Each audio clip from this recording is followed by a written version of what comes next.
우리가 오늘 읽은 이 성경 본문 말씀은 예수님께서 예루살렘에 입성하신 후에 맞이하시는 첫째 날 사건이에요. 첫째 날 사건. 지금 예수님께서 예루살렘으로 올라가신 이유가 뭐예요? 다름 아니라 우리의 모든 죄를 짊어지고 십자가에서 지금 죽으시려고, 우리의 죄를 짊어지고 대속하시고자 지금 올라가신 거잖아요. 당시에는 예수님께서 그렇게 올라가시는 그 의미를 누구도 알지 못했어요. 제자들조차도 제대로 이해하지 못했지만 예수님은 그런 의도를 가지고 있었고, 그 의도를 가지고 뚜벅뚜벅 한 걸음 한 걸음 걸어가신 거예요. 그리고 이제는 5일 뒤면 과연 예수님께서는 십자가에 못 박히시게 됩니다. 그렇기 때문에 예수님께서 돌아가시기 전 주님의 일주일간의 이 행동은 예수님이 어떤 아무런 의도 없이 그냥 그때그때 행동하신 게 아니에요. 그 하나하나의 순간이 의도를 담고 있고 중요한 내용들을 담고 있어요. 오늘 이 12절 이하를 보면 예수님께서 한 무화과 나무를 저주하시는 모습을 우리는 만나보게 됩니다. 왜냐하면 이제 무화과 나무에 가서 열매를 좀 먹으려고 했는데 잎사귀는 많은데 열매가 없는 거예요. 그러니까 예수님께서 그 무화과 나무를 향해서 저주하시고 심판하세요. 14절 보니까 예수께서 나무에게 말씀하여 이르시되 이제부터 영원토록 사람이 내게서 열매를 따먹지 못하리라 하시니 제자들이 이를 듣더라. 물론 아무 생각 없이 읽으면 예수님이 화가 정말 많이 나셨나 보다. 우리 중에서도 밥 때 넘기면 화나는 사람들 있잖아요. 예수님이 나하고 비슷하네. 예수님도 밥때를 넘기셨나 보다. 화가 나셔가지고 지금 무화과 나무 열매를 먹으려고 했는데 아무것도 먹을 게 없어. 그러니까 그냥 화가 나셔가지고 그 분노에 무화과 나무를 저주하셨나 보다. 아이고 우리하고 똑같네. 이렇게 생각한단 말이에요. 그런데 그렇게 해석하면 안 돼요. 예수님께서 이런 일들을 행하시는 것은 지금 다 의미를 갖고 있고 의도를 가지고 있어요. 예수님께서 왜 지금 이 무화과 나무에게 저주하셨는가?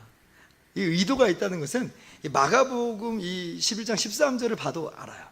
여기 보면 설명을 달아놨어요. 이는 무화과의 때가 아님이라. 그러니까 지금 이 시기는 무화과 나무에 열매가 맺히는 시기가 아니에요. 무화과 나무가 열매가 없는 게 당연하다는 거예요. 이 팔레스타인 지역에서는 무화과 나무가 열리는 시기가 한 2번 정도 있다고 해요. 8월부터 10월까지 정말 무화과에 맛있는 열매가 열리는 그런 시기가 있고, 그리고 그보다 이른 시기에 한 5월, 6월 정도에는 이제 그 전년도에 있었던 가지에 맺힌 무화과, 좀 이렇게 크기도 작고 맛도 없는 이제 그런 열매가 맺힌다고 그래요. 그래도 이제 없는 사람들은 그런 걸 먹고 그래도 이제 허기를 좀 달랠 수 있는 그런 열매가 달린다고 그래요. 그런데 지금 예수님께서 예루살렘에 올라가시는 이때는 6월절 때잖아요. 그러니까 한 4월 정도 되는 때예요. 그러면 이 무화과 나무에 열매가 없는 거는 지극히 당연한 이야기예요. 마가가 지금 그걸 쓰고 있는 거예요. 이는 무화과의 때가 아님이라. 그럼 예수님이 이때를 모르시고 있는 줄 알았는데 가신 걸까요? 그렇게 생각할 수 없다는 거예요. 예수님께서도 지금 이 무화과 나무에 열매가 없는 것을 어떻게 보면 알고 계셨어요. 그런데 그럼에도 불구하고 예수님은 이 무화과 나무를 저주하셨다. 이 무화과 나무에 자체의 문제가 있는 게 아니고요. 사실은 이 행동 안에 주님께서 어떤 의미를 담아내고 계신 거예요. 어떤 의미, 어떤 의도를 가지고 그럼 주님께서 말씀하셨는가? 이미 여러분 가운데는 다 짐작하고 아시는 것들이겠지만 한번 말씀을 한번 들여다봅시다. 먼저 11절을 잠깐 보세요. 같이 한번 읽어봅시다. 시작. 예수께서 예루살렘에 이르러 성전에 들어가사 모든 것을 둘러보시고 때가 이미 저물매 12제자를 데리시고 베다니에 나가시니라. 자, 예수님께서 호산나 찬송 받으시면서 예루살렘에 들어오신 첫날이에요. 종려주일로 우리가 지키는 바로 그날이에요. 근데 그때에 이미 주님께서 어디에 들어가시냐면 성전에 들어가세요. 지금 그 다음 날에서야 비로소 성전에 들어가신 게 아니라 이미 종료 주일의 그날에 성전에 들어가세요. 그리고 모든 것을 둘러보세요. 주님이 지금 그 현장을 다 둘러보시는 거예요. 자, 그 모든 것에서는 다양한 것들이 있겠죠. 근데 그 중에는 뭐가 있냐면 우리가 오늘 말씀에서 보듯이 성전에서 매매하는 것들, 그런 것들, 그 현장도 주님이 이미 다 보고 계신 거예요. 주님께서 지금 15절 이하에 지금 이 성전에서 매매하는 자들의 그들을 쫓아내시고 뭐 환전상들의 상을 엎으시는 장면이 나오죠. 그것이 지금 그 다음 날에 돼서 들어가 봤더니 이게 뭐야? 하고 그때서야 욱 해가지고 그걸 뒤엎으신 게 아니에요. 왜냐하면 주님은 이미 그 전날에 종료주일의 그날에 이미 그걸 다 보셨어요. 그리고 지금 그 다음 날이 되는 거예요. 그 다음 날에 다시 한번 예루살렘에 들어가서 성전으로 들어갈 때는 지금 그걸 다 뒤엎으러 가시는 건데 의도를 가지고 가시는 거예요. 의도를 가지고. 어떤 의도? 매매하는 자들을 쫓아내시고 환전상들의 상을 뒤엎으시려는, 그거 하시려고 가시는 현장이에요. 그 현장 가운데서 뭘 만났냐면 지금 열매 없는 무화과 나무를 지금 만나신 거예요. 지금 예수님께서 이 무화과 나무를 딱 만났는데, 근데 보니까 잎사귀는 풍성한데 열매가 없어요. 자, 그러면 그 겉모양만 그럴듯했지 실상은 정말 실속이 아무것도 없는, 열매가 없는 그 모습을 보면서 뭐가 지금 오버랩되는 거예요? 겉모양만 화려했지 실상 하나님을 전혀 경외함이 없는 유대교, 이스라엘의 모습이 오버랩되는 거예요.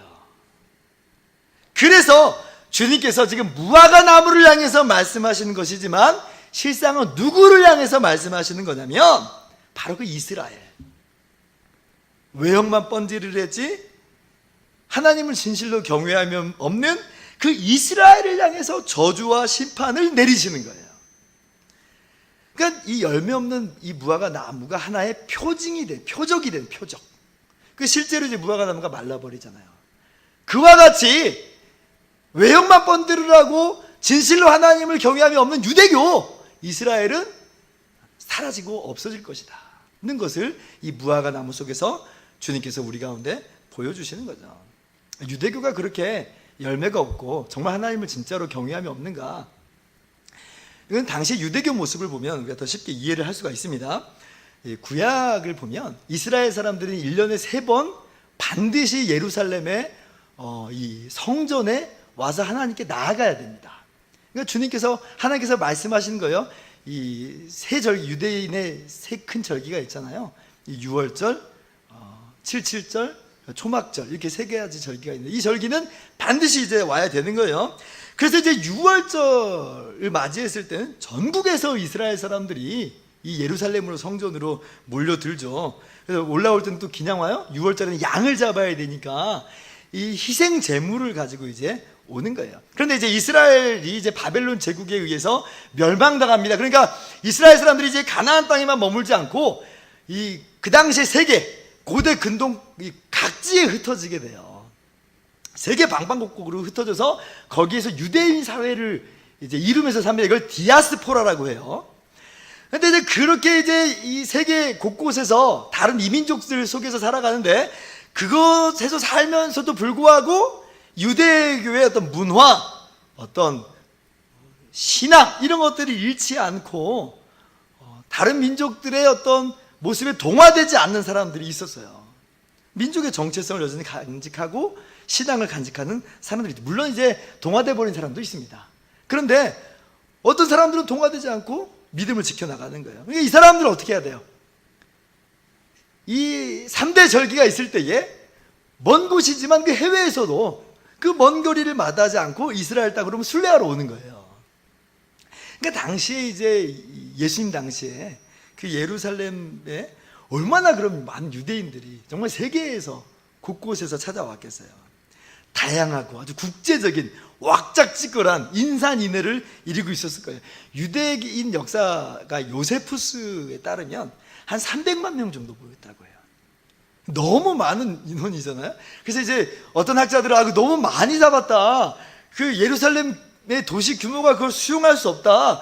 그거보단 좀 덜 모였을 거야 라고 이야기하지만, 그래도 이 예루살렘에 모인 인파는 정말 어마어마한 인파임에는 분명해요. 그런 거 보면 얼마나 이 유대교가 역동적이고 얼마나 외형적으로 대단해요. 지금 소수의 사람들만 모여서 자기들만 어떻게 이 절기를 지키는 게 아니라 세계 이 각지에서 사람들이 와가지고 예배한다고 인산인해를 이루고 있으니까 겉으로 볼 때는 정말 아주 역동적이고 들썩들썩하고 다이나믹한 모습이에요. 여러분, 우리 교회에 한 300만 명 모였다고 생각해 보세요. 할렐루야. 너무 신나네. 그런데 이제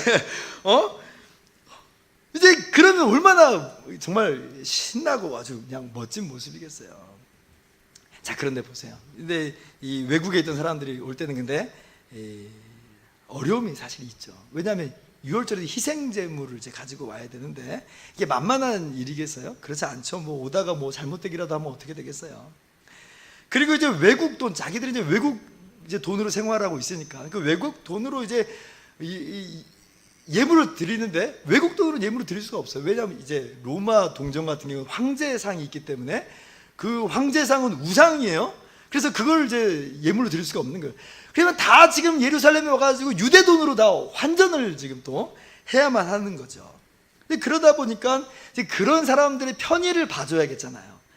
짐승을 이렇게 좀 구비를 해놓고 또 그 유대 돈으로 좀 바꿔주기도 하고 편의를 좀 도모해야 되겠죠. 그래서 매매상들이 등장하고 환전상들이 등장합니다. 근데 그렇게 거래가 이루어지다 보니까 이게 뭐가 돼요? 장사가 되는 거예요. 마치 이제 휴가철에 우리가 숙박을 이제 예매를 하다 보면 평상시에는 한 몇만 원 안 하는 게 휴가철만 되면 그냥 4배, 5배 막 뻥튀기 되잖아요. 지금 똑같은 현상이 지금 여기에 이제 나타나기 시작하는 거예요. 편의를 그냥 봐주고 그들이 예배할 수 있도록 도와줘야 되는 것들이 그렇게 어떻게 보면 시작했을지도 모르는 그런 것들이 이제는 어떤 이윤 추구의 어떤 계기가 되고 그것을 가지고 장사를 해버리는 거예요. 그리고 이제 그들이 장사를 할 때는 누구의 허락을 받고 누구의 관할 하에서 하냐면 제사장들, 이 성전을 지금 관할하고 있는 제사장들의 그런 통제를 받습니다. 그러니까 이제 제사장들도 거기 결탁하게 되는 거예요. 그래서 지금 이윤을 막대하게 이제 보는데 오히려 제사장들이 그들에게서 이윤을 받고 그들을 통해서 부를 지금 치부하는 그런 일들이 이제 있게 돼요.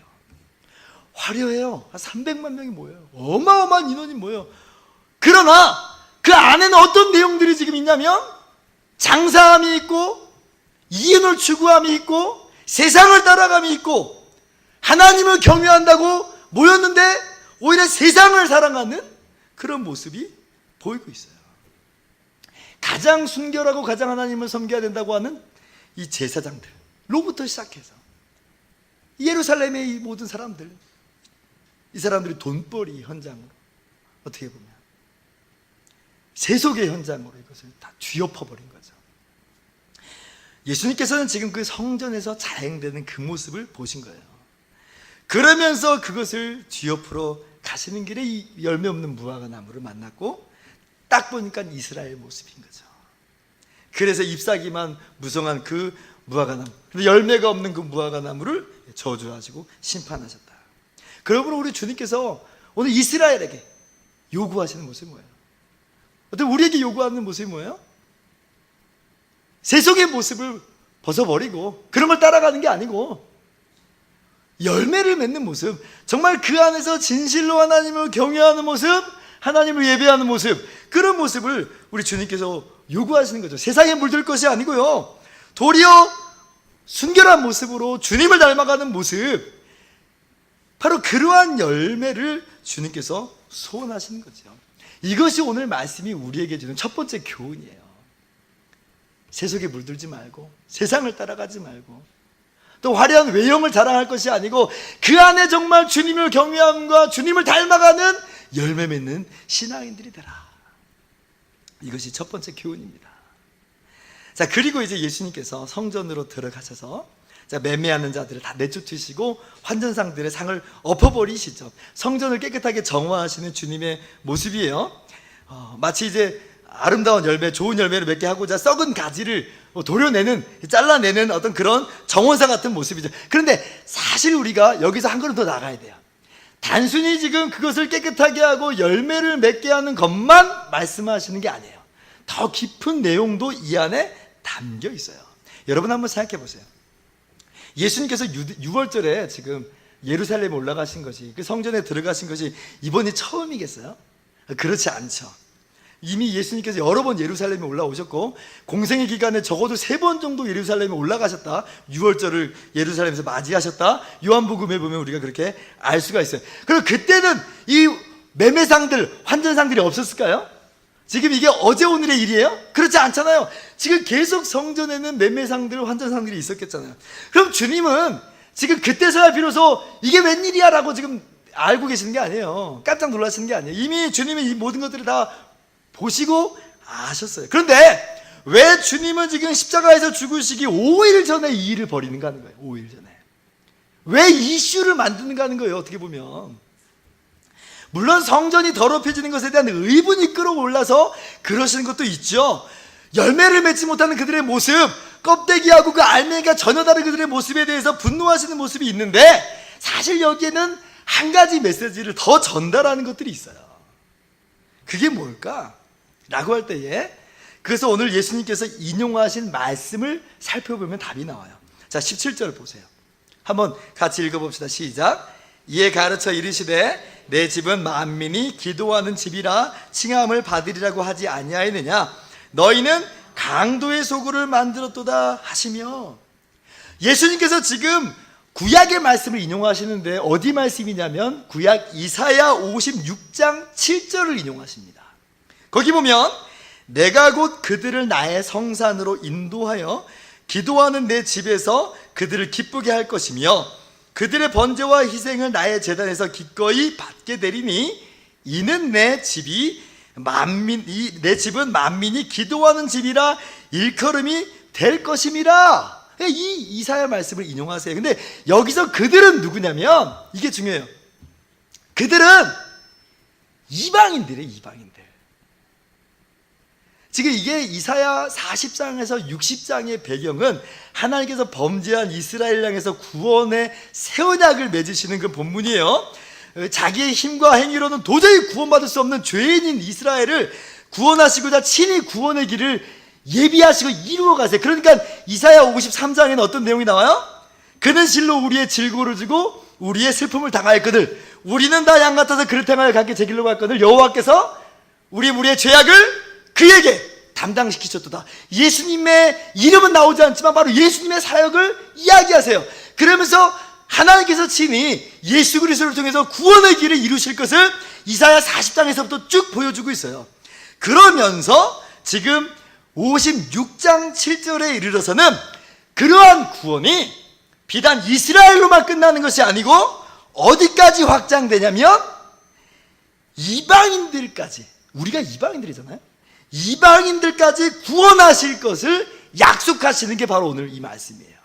만민이 그래서 기도한다는 말은 이스라엘 사람뿐만 아니라 이방 사람들까지 제한 없이 장애물 없이 하나님께 나와 예배하고 기도하며 하나님으로부터 받는 놀라운 은혜를 받아 누리게끔 하게 하신다는 말씀이세요.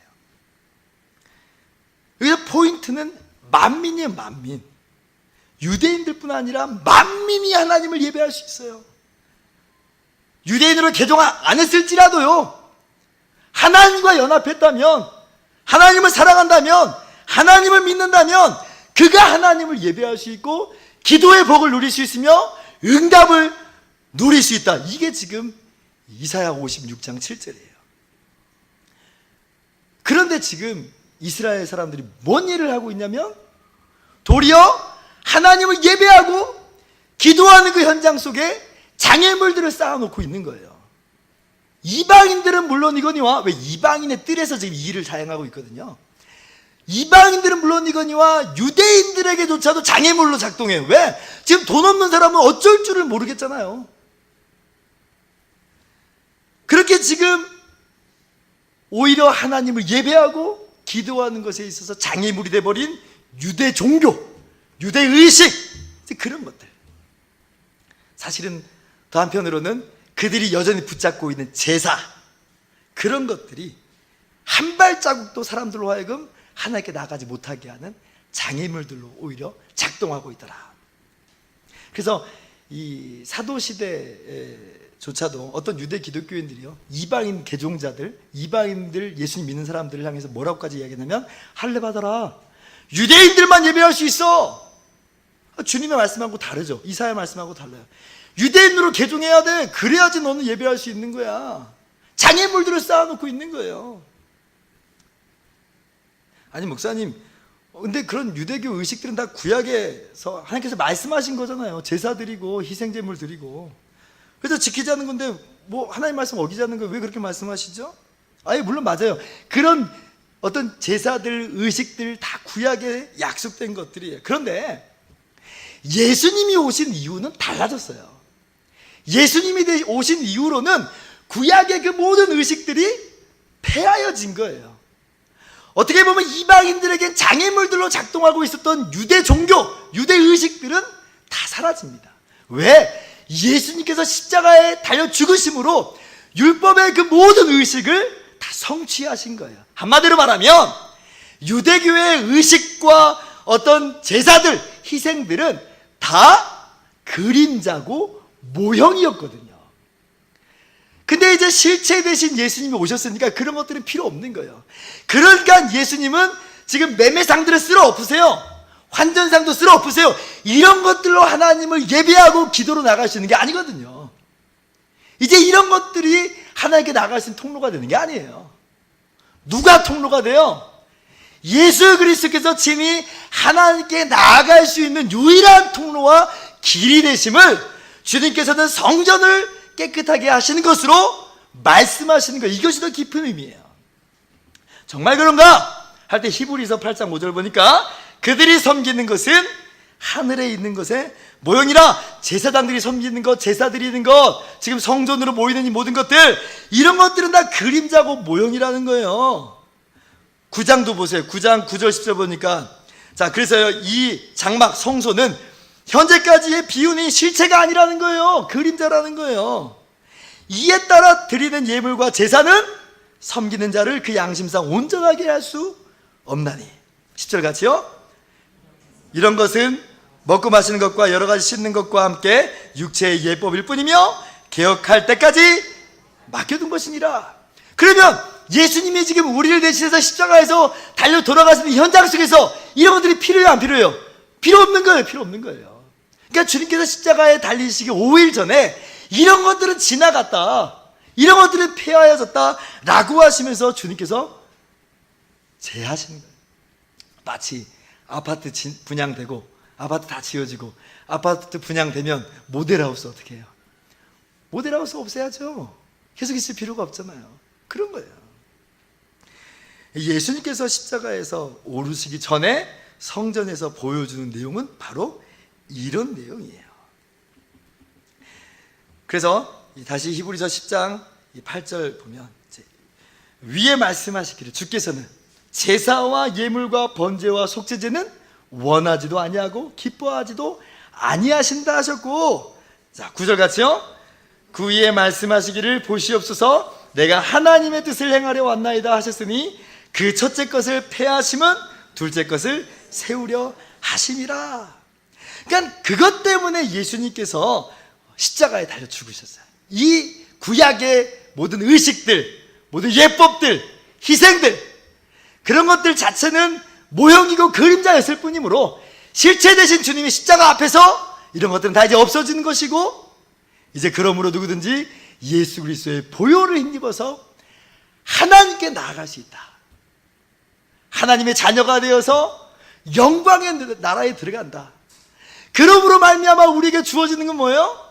우리가 은혜의 보좌 앞으로 나아갔으니 오늘 때를 따라 돕는 은혜를 오늘 또 누리게 되는 거예요. 기도의 응답을 누리게 되는 것은 구약의 제사와 예법 때문이 아니라 예수님의 희생과 그 보혈, 그 십자가로 말미암아 우리가 기도의 응답을 누리고 하늘로서 신령한 은혜를 누리는 거죠. 그래서 바로 그 뒤에 지금 기도에 대해서 나오는 것은 뚱딴지같이 나오는 얘기가 아니에요. 이제는 그리스도로 말미암아 예수 그리스도의 이름으로 기도하는 자마다 응답을 누리게 된다는 하나님의 놀라운 복을 선포하시는 것으로 이루어지죠. 여러분, 이것이 오늘 본문 말씀이 보여준 더 깊은 의미예요. 말씀을 정리합니다. 두 가지 교훈이에요. 먼저는 세상을 따라갈 것이 아니고 그 모든 것들을 다 멀리하고 깨끗하게 하면서 열매 맺는 우리의 삶을 우리에게 요구하시고 말씀하신 것과 더불어서 이제는 누구든지 예수 그리스도 안에서 하나님의 자녀가 되고 믿는 자는 그 은혜의 보좌 앞으로 나가서 기도 응답을 누릴 수 있다. 믿으시기 바랍니다. 이것이 오늘 여러분들에게 요구하시고 말씀하시는 주님의 교훈이에요. 그러므로 첫 번째로 여러분, 어떻게 이것을 우리의 삶 가운데 구체적으로 적용할까 할 때에 먼저는 우리 안에 있는 모든 세속의 찌꺼기들을 다 몰아내시기를 주님의 이름으로 축원합니다. 그런 것들이 얼마나 교묘하게 역사하는지, 우리 안에 신앙의 열매를 맺지 못하도록 끊임없이 방해하고 회방하죠. 우리 주님께서 비유로 말씀하실 때 네 가지 밭에 떨어진 말씀의 비유를, 씨 뿌리는 자의 비유를 하시죠. 그때 어떤 씨는 가시떨기에 떨어져요. 근데 가시떨기에서 그러면 그것이 열매를 맺고 결실을 맺어야 되는데 그러지를 못해요. 왜? 가시떨기가 그것을 가로막거든요. 그러면서 주님께서 그 가시떨기가 뭐라고 말씀하시냐면 세상의 염려, 재물의 유혹이다. 우리 안에 세상을 따라가는 마음, 우리 가운데 세상을 기뻐하는 그 마음들, 지금 잠깐만 이렇게 살게요 라고 하는 우리들의 그 양보, 그렇지 않아요? 아유, 제가 원래 주님 마음이 원래는 그건 아닌데요, 지금 잠깐 급하니까 지금만 잠깐 좀 이 세상을 좀 따라가고 약간만 좀 한 발만 이쪽 좀 딛겠습니다. 금방 빠져나오겠습니다, 주님 라고 했는데 빠져나오기는커녕 그것이 족쇄가 돼서 계속 그 안에서 머물고 열매 맺지 못하는 우리들의 모습을 봐요. 사람이 얼마나 약한지 14세기에 이 벨기에라는 당시 왕정이었는데 벨기에에 레이놀드라는 왕자가 있었어요. 맞이에요. 차기 이제 왕이 될 사람이에요. 근데 갑자기 아버지 왕이 서거해가지고 이 사람이 왕이 되는데 동생이 쿠데타를 일으켜요. 에드워드라는 동생이 쿠데타를 일으켜서 정권을 빼앗아 버립니다. 그런데 이제 쿠데타를 일으켰어도 사람들이 신망을 받아야 되니까 형을 죽이지는 않아요. 그래서 이 형을 유커스라는 성에 유폐를 시키는데, 그렇다고 어두운 창살로 뭐 캄캄하게 감옥에 가다 놓는 게 아니라, 물론 감금돼 있지만 거기에 온갖 좋은 것들을 다 공급해줘요. 그러면서 이제 신하들에게도 얘기하고 자기 형한테도 이야기하는 거예요. 이 레이놀드라는 이 왕자가 되게 뚱뚱했거든요. 뚱뚱한 것 이상으로 뚱뚱했나 봐요. 그러면서 신하들에게도 얘기하기를, 우리 형이 아주 뚱뚱한 거 아시죠? 그러면서 우리 형이 만약에 좀 날씬하게 정말 스스로를 변화시켜서 그 감금되어 있는 작은 창문이 있는, 창살이 있는데 요 창문으로 빠져나올 수 있다면 내가 우리 형에게 왕위를 다시 넘겨드리겠습니다. 이렇게 얘기한 거예요. 그러니까 이 정도면 뭐 괜찮은 거 아니에요? 그러면서 이 에드워드 이 왕자가 형에게 어떤 일을 하냐면 그 방에 끊임없이 먹을 것들을 공급해주고 끊임없이 간식을 공급해주고 막 그래요. 그러니까 이 레이놀드라는 사람이 어떻게 해요? 분명히 내가 지금 이걸 절제하고 참으면 저 창문을 넘어가면 내가 다시 왕이 될 거라고 알아요. 그러면 그렇게 절제하고 그 창문을 통과해서 왕이 다시 됐을까요? 그러지 않았다는 거예요.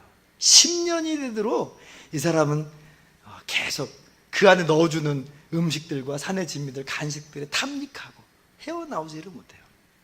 언제 나오냐면 동생이 전사하고 나서야 나왔는데 이미 그때는 자기는 다 망가져 버렸어요.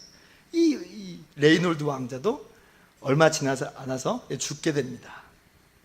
재물의 유혹이라는 것, 여러분은 쉽게 생각할 만한 게 아니라는 거예요. 사람은 그렇게 훌륭하지 않아요. 우리는 그렇게 대단한 존재들이 아니에요.